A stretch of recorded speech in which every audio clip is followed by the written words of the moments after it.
اچھا، آپ کا یہ جو یوتھ کے میں اسلامک مشن ہے یا ٹرسٹ ہے، جی اس میں تھوڑا سا اس کے بارے میں بتائیں نا کہ یہ کس طرح کام کرتا ہے اور آپ کس طرح کی امامت کرتے ہیں، جی کیونکہ ہمارے یہاں جو امام کا کنسیپٹ ہے جی اور وہاں کے جو اسلامک سینٹر کا کنسیپٹ ہے جی وہاں پہ کیا کیا ایکٹیویٹیز ہوتی ہیں، تو اس بارے میں تھوڑا سا میں یو کے اسلام مشن جو ہے وہ 1962 میں ایک آرگنائزیشن اسٹیبلش ہوئی ہے وہاں پر.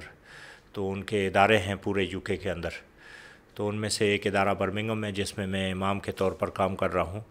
اور وہاں جو مسجد ہوتی ہے وہ تھوڑی سی مختلف ہوتی ہے ان پاکستان کی جو مساجد ہیں ان کے حوالے سے. کچھ تھوڑا سا انتظام ان کا مختلف ہوتا ہے.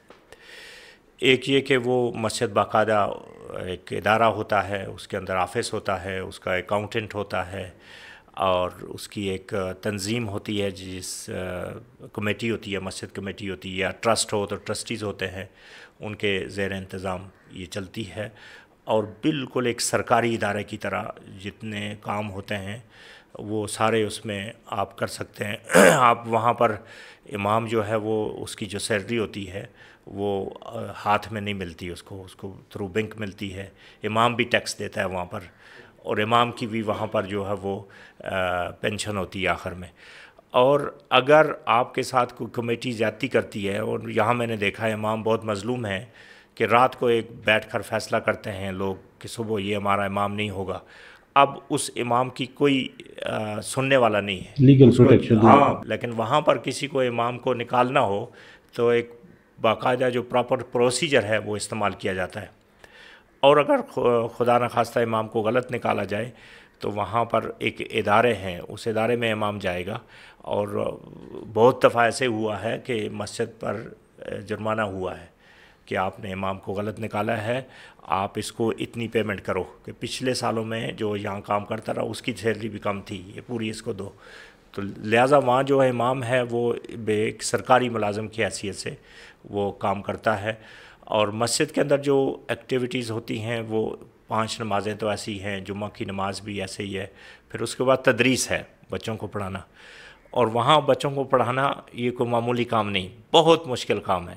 وہاں کا جو بچے ہیں میری معلومات کے مطابق وہ 2 کام پسند نہیں کرتے ہیں، ایک ڈاکٹر ہونا اور ایک ٹیچر ہونا.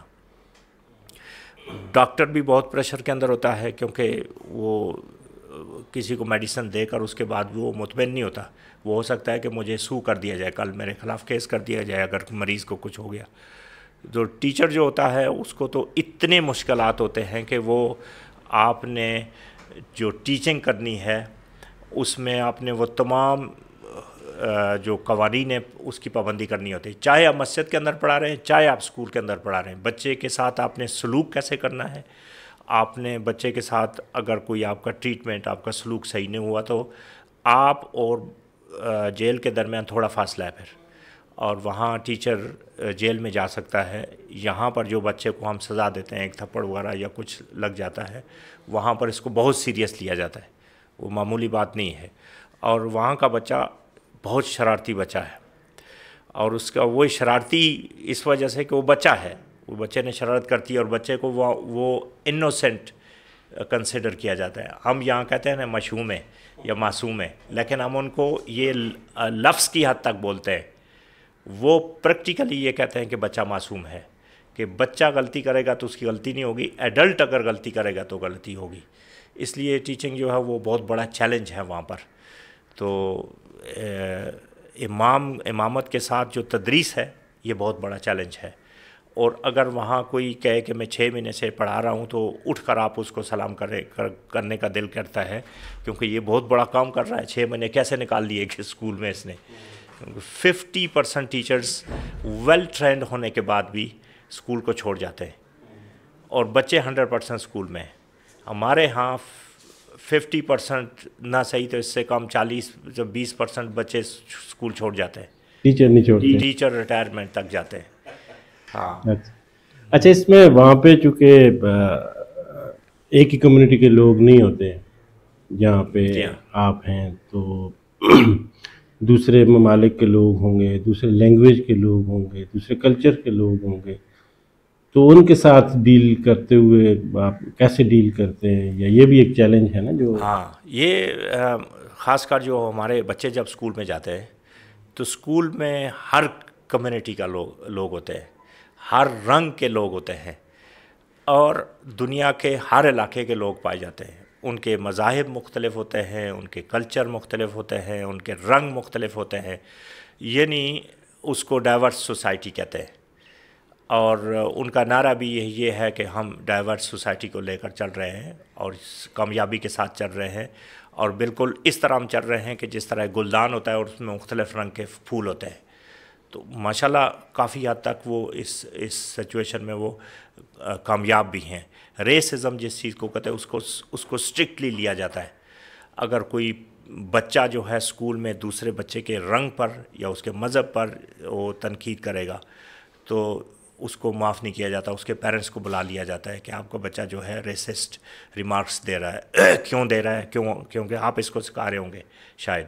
تو اس لیے والدین پر بھی پریشر ہوتا ہے کہ آپ کے بچے ریسسٹ نہ ہوں اور آپ کے بچے ڈائیورس سوسائٹی میں رہنے کے قابل ہوں. ان کو پتہ ہو کہ ڈائیورس، اور وہ ہمارے بچے اتنے ویل ٹرینڈ ہوتے ہیں کہ وہ کبھی کسی دوسرے بچے کے ساتھ ریسزم نہیں کرتے ہیں، کیونکہ وہ معاف نہیں کیا جاتا ریسزم. تو سوسائٹی جو ڈائیورس سوسائٹی اس کے اندر ہر وقت یہ خطرہ رہتا ہے کہ کوئی نہ کوئی بات نہ ہو جائے، تو اس لیے اس چیز کو معاف نہیں کرتے ہیں. تو مساجد کے اندر جو ہے وہ یہ ہے کہ چونکہ پاکستانی کمیونٹی ہے، انڈین ہے، پھر پاکستانی میں میرپوری ہمارے میرپور آزاد کشمیر سے لوگ ہیں، تو انہوں نے مسجدیں اپنے حساب سے بنا لی ہیں. جو شہر میں رہتا ہوں اس شہر میں چونکہ یہ کافی لوگ موجود ہیں، تو اس میں جو ہے میرپور کے لوگ جو وہ مسجد بنا لیں گے، اس میں زیادہ تر میرپوری لوگ جائیں گے. اور علاقہ چھاچھ کے لوگ ہیں، وہ اگر کوئی مسجد بنائیں گے تو مشہور ہو جائے گا کہ چھاچیوں کی مسجد ہے، ٹھیک ہے. عرب مسجد بنائیں گے تو یہ کہیں گے کہ یہ عربوں کی مسجد ہے، یہ یمنیوں کی مسجد ہے. تو اس طرح وہ مشہور ہیں کہ یہ کمیونٹیز کی مسجد ہیں.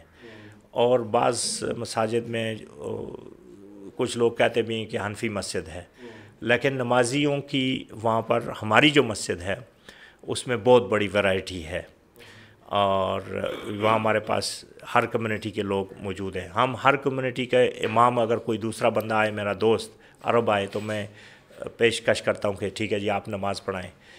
ہر مسلک کا آدمی جو ہے ہم ایکوموڈیٹ کر دیتے ہیں. لیکن کچھ مسجدوں کے اندر ابھی بھی جو کچھ اونچا امین کہہ دے تو 3-4 بزرگ کھڑے ہو جاتے ہیں، وہ بعض میں کہتے ہیں کہ آسانی مسجد دوبارہ نہ آئیں.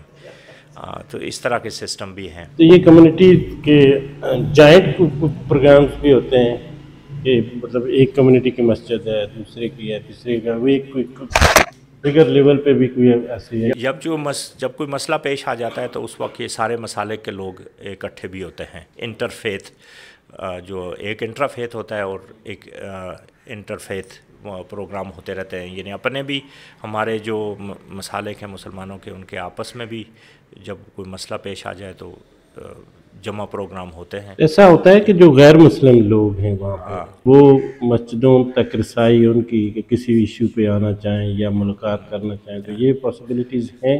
بالخصوص یو کے اسلامک مشن سال میں 1 یا 2 دفعہ مسجدیں کھولتے ہیں.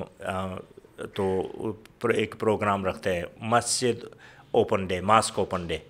تو اس میں ہم دعوت دیتے ہیں تمام نان مسلم مین ویمن سب کو ہم دعوت دیتے ہیں کہ آئیں ہماری مسجد کو وزٹ کریں. اور کچھ لوگوں نے جو ان کا کانسیپٹ ہوتا ہے مسجد کے بارے میں، بڑا خوفناک منظر ہوتا ہے کہ یہ دہشت گردوں کا مرکز ہے، یہ ہے وہ ہے. تو وہ جب آ کر مسجد کو دیکھتے ہیں اور ہماری نمازوں کو دیکھتے ہیں تو وہ تو کہتے ہیں دس از ویری پیسفل پلیس. جو ہمارا کانسیپٹ تھا وہ تو کچھ ڈیفرنٹ تھا. ڈرے ہوتے ہیں، مسجد ان کے لیے بالکل اجنبی ہوتی ہے. لیکن ماسک اوپن ڈے جب ہم کرتے ہیں تو ان کو بلاتے ہیں، پھر وہ آتے ہیں مسجد کے اندر، تو ایک اچھا ریلیشن ان کے ساتھ قائم ہوتا ہے.